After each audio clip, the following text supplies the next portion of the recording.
बच्चों हमारे पहले वीडियो में क्या क्या हुआ था। चलो थोड़ा डिस्कस कर लेते हैं। क्या हुआ था पहले वीडियो में? पहले वीडियो में क्या हुआ था कि राजा, जैसे ही पता चलता है राजा को कि एक लड़का अच्छा न्याय करता है, तो उसका न्याय देखने के लिए राजा भी चले जाते हैं।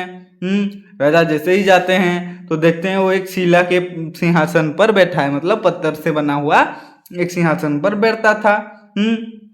फिर गए, वो देखे वो कैसे न्याय दिला रहा है सभी लोगों को। तो वो न्याय को न्याय देना देख के राजा भी एक टाइम के लिए चौंक गए थे। एक टाइम के लिए क्यों बच्चों?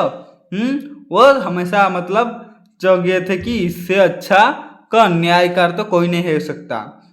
सब लोग का फरियाद कितना अच्छा से वो सुनकर और कितना अच्छा से क्या कर रहा है बच्चों, बयान दे रहा है, जो कि समझौता कर रहा है, बहुत ही अच्छा कर रहा है। इसके आगे कोई नहीं टिक पाएगा, ये बहुत विद्वान है, ऐसे बोल रहे थे राजा, बोल रहे थे कि नहीं। फिर जैसे ही चेक करने के लिए बोले कि चलो उसका परीक्षा करते हैं कि ये सच में इतना बुद्धिमान कैसे है, तो उसको खोदते हैं वो शिला को जिस पर वो बैठा होता है।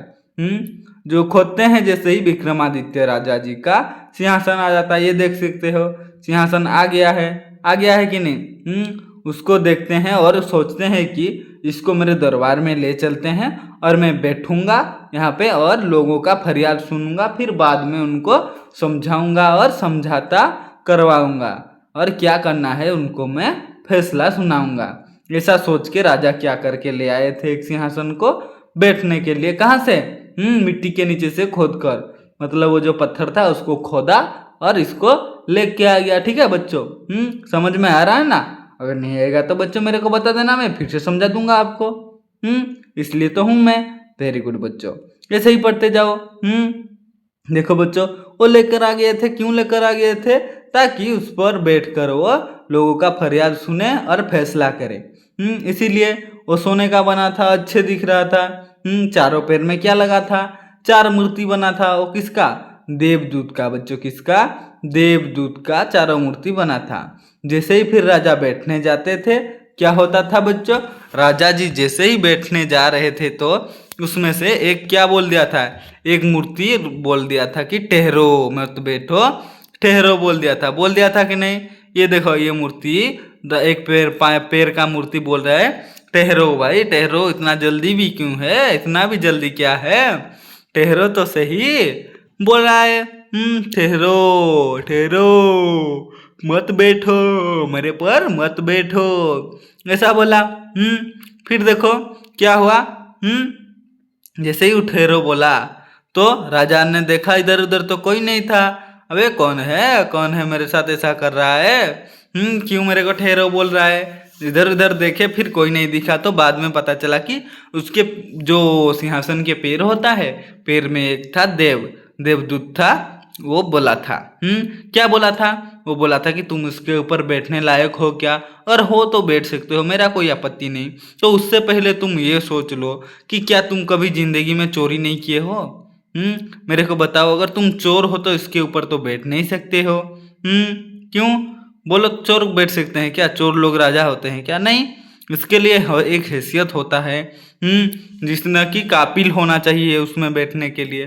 काबिल हो पाओगे तो बैठो, उसका काबिल हो तो बैठने की काबिल, अगर उसके लायक हो तुम तो श्योर बैठोगे, अगर नहीं हो तो नहीं बैठ सकते।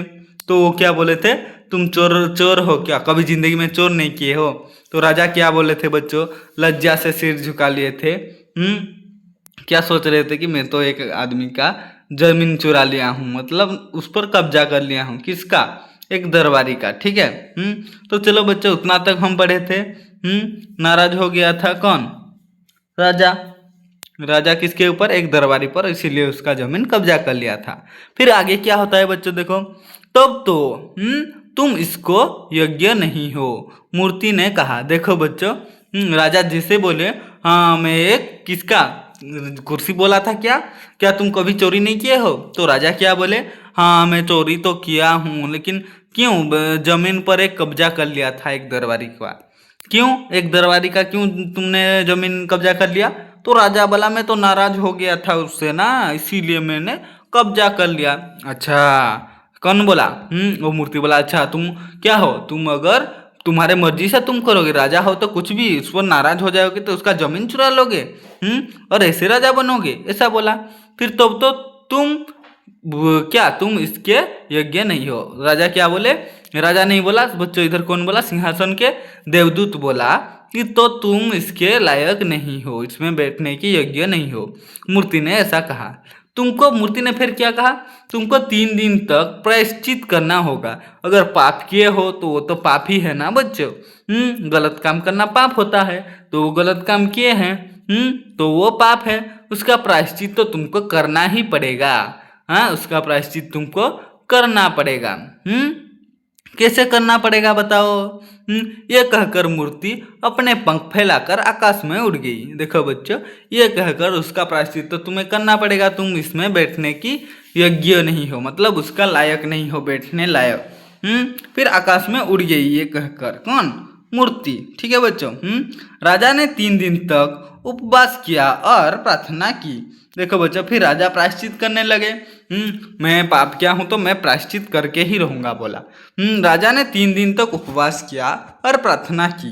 देखो बच्चों, कितने दिन तक राजा उपवास किया, 3 दिन तक उपवास किया और प्रार्थना भी किया। उपवास मतलब कुछ नहीं खा के रहना, और कुछ नहीं पीना, कुछ नहीं खाना, ऐसे ही 3 दिन तक रहना बच्चों। प्रार्थना तो आपको पता है, जो प्रेयर कहते हैं, ऐसे प्रेयर किए, प्रार्थना किए, उपवास रहकर। फिर चौथे दिन वो फिर दरबार में आया। देखो बच्चों, राजा फिर क्या किए, फिर चौथा दिन वो राजा फिर वो दरबार में आया। क्यों, यही सिंहासन पर बैठने लगा। देखो, यो ही सिंहासन पर बैठने लगा, मतलब जैसे वो पहले बैठने जा रहा था, यूं ही पैर सिंहासन पर बैठने लगा। फिर दूसरी मूर्ति ने कहा, ठहरो ठहरो। फिर क्या बोला दूसरी मूर्ति, 4 मूर्ति थे ना बच्चों, एक तो उड़ गया है बोल के, पंख फैला के। फिर दूसरा मूर्ति क्या बोला कि ठहरो भाई, अरे भाई ठहरो, इतनी भी जल्दी क्या है, हाँ क्यों बैठना चाहते हो इतनी जल्दी, रुको तो सही।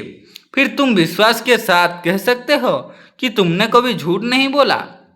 देखो बच्चों, ये मूर्ति भी क्या बोल दिया राजा को, ठहरो ठहरो मत बैठो, और एक टैक्स है, तुमको पूरा करोगे तो भी जाके बैठ पाओगे, और एक योग्य होना चाहिए तुम्हारे पास जिसके लिए तुम इसके ऊपर बैठ सकते हो। तुम क्या विश्वास के साथ कह सकते हो कि तुमने कभी झूठ नहीं बोला। राजा को फिर से फंसा दिया कौन, मूर्ति। बोला तुम विश्वास के साथ, मतलब तुम सच में अपने दिल पे हाथ रख के क्या बोल सकते हो, तुमने कभी झूठ नहीं बोला, कभी भी झूठ नहीं बोला, बताओ तो मेरे को। अगर तुम झूठ बोले हो तो तुम इसके बैठने लायक नहीं हो। अगर तुम कभी झूठ नहीं बोले हो तो आराम से बैठ सकते हो, ऐसा बोला दूसरा मूर्ति। ठीक है बच्चों, राजा शक पकाया। झूठ तो उसने किसी न किसी मुसीबत से बचने के लिए कई बार बोला था। देखो बच्चों, राजा क्या क्या शक पकाया, मतलब वो शर्मा गया और डर गया। बोला झूठ तो उसने बहुत बार, मतलब वो झूठ एक बार नहीं, वो झूठ बहुत बार बोला है। किसके लिए, मुसीबत से बचने के लिए। मुसीबत जब आता है, जब कोई परेशानी आता है तो वो झूठ बोल के निकल जाता है वो राजा। राजा फिर पीछे हट गया। देखो बच्चों, ये जैसे बोला, राजा तो कभी ना कभी दिन झूठ बोले होंगे ना, झूठ बोले हैं राजा, इसीलिए बैठ नहीं पा रहे हैं इनसे, है कि नहीं बच्चों, बोलो तुमको क्या लगता है। मेरे को तो वही लगता है, राजा झूठ बोलेगा इसीलिए पीछे हट गया। वो बोला है झूठ नहीं बोला है तो तुम बैठ सकते हो, ऐसा बोला। दूसरा मूर्ति और पंख फैलाकर वो भी उड़ गया। देखो, राजा पीछे हट गया, फिर दूसरी मूर्ति भी पंख फैलाकर आकाश में उड़ गई। देखो बच्चों, जैसे ही राजा पीछे हटे तो दूसरी मूर्ति भी पंख फैलाकर आकाश में उड़ गई। देखो क्यों उड़ गई, क्योंकि वो उसको बोलना वही था कि उसका फर्श याद दिला रहा था, इसमें बैठने के लिए क्या क्या योग्य होना चाहिए। ऐसा बोला और फिर उड़ गया। तुम झूठ नहीं बोले हो तो बैठ सकते हो, उसमें मेरा कोई आपत्ति नहीं है, ऐसा बोला और उड़ गया। देखो बच्चों, अगर राजा कैसे बैठ पाता उसके ऊपर, अगर वो कभी झूठ नहीं बोला होता तो बैठ पाता, क्योंकि वो झूठ बोला है इसलिए बैठ नहीं पाया। फिर और एक क्या, देवदूत क्या मूर्ति पंख उड़ा आया उसका और आकाश में वो उड़ गई। तो बच्चों, आगे क्या हुआ होगा राजा के साथ, अगर जानना चाहते हो तो आओ बच्चों और एक नया वीडियो में, और क्या हूँ दूसरा वीडियो में। तब तक बच्चों अपना ख्याल रखना। धन्यवाद बच्चों वीडियो देखने के लिए।